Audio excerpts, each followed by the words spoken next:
চলমান যুদ্ধ পরিস্থিতির মধ্যে নিহত সেনা কমান্ডারদের জানাজায় অংশ নিতে লাখো মানুষের ঢল নেমেছে ইরানের রাজধানী তেহরানে।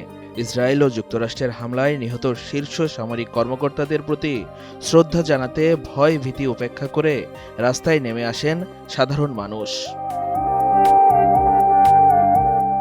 বুধবার ১১ মার্চ অনুষ্ঠিত এই জানাজায় অংশ নিতে রাজধানীসহ বিভিন্ন শহর থেকে মানুষ জড়ো হন।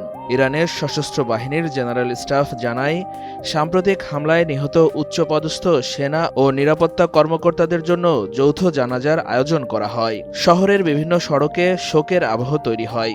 অংশগ্রহণকারীরা নিহত সর্বোচ্চ নেতা আয়াতুল্লাহ আলী খামেনি, চিজি আইসক্রিমের সাথে ভেলভেটি কেকের মিশ্রণে পোলার রেড ভেলভেট আইসক্রিম, মন ভালো থাক, এবং বর্তমান সর্বোচ্চ নেতা আয়াতুল্লাহ মোস্তফা খামেনির ছবি হাতে নিয়ে ইসরায়েল ও যুক্তরাষ্ট্র বিরোধী স্লোগান দেন। নিহতদের তালিকায় রয়েছেন ইরানের সামরিক নেতৃত্বের গুরুত্বপূর্ণ কয়েকজন ব্যক্তি। তাদের মধ্যে আছেন সশস্ত্র বাহিনীর general staff Abdur Rahim Musavi, আইআরজিসির প্রধান মোহাম্মদ পাকপুর, প্রতিরক্ষা কাউন্সিল সচিব আলী শামখানি, প্রতিরক্ষা মন্ত্রী আজিজ নাসির জাদে এবং সর্বোচ্চ নেতার সামরিক দপ্তরের প্রধান মোহাম্মদ সিরাজি।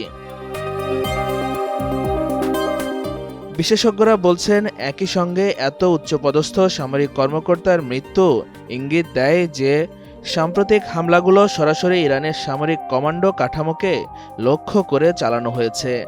বিশেষ করে মোহাম্মদ সিরাজির মৃত্যু তাৎপর্যপূর্ণ, কারণ তিনি সর্বোচ্চ নেতা ও সামরিক বাহিনীর মধ্যে প্রধান সমন্বয়কের দায়িত্ব পালন করতেন। সশস্ত্র বাহিনীর অধীন foundation for the preservation of works and publication of values of Holi defence জানায়, নিহতদের মরদেহ এনকেলাব চত্বর থেকে মেরাজি শহাদা শহীদ মাজারে নিয়ে যাওয়া হয়।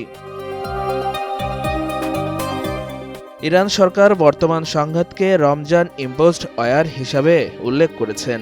ঐতিহাসিকভাবে চাপিয়ে দেওয়া যুদ্ধ শব্দটি ১৯৮০ থেকে ১৯৮৮ সালের ইরান ইরাক যুদ্ধ বোঝাতে ব্যবহৃত হলেও এবার ধর্মীয় ও ঐতিহাসিক প্রতীক ব্যবহার করে জনগণকে ঐক্যবদ্ধ করার চেষ্টা করছে তেহরান। এদিকে যুদ্ধে নিহতদের তালিকায় আরও কয়েকজন সামরিক সদস্যের নাম প্রকাশ করা হয়েছে, যদিও তাদের পদমর্যাদা জানানো হয়নি।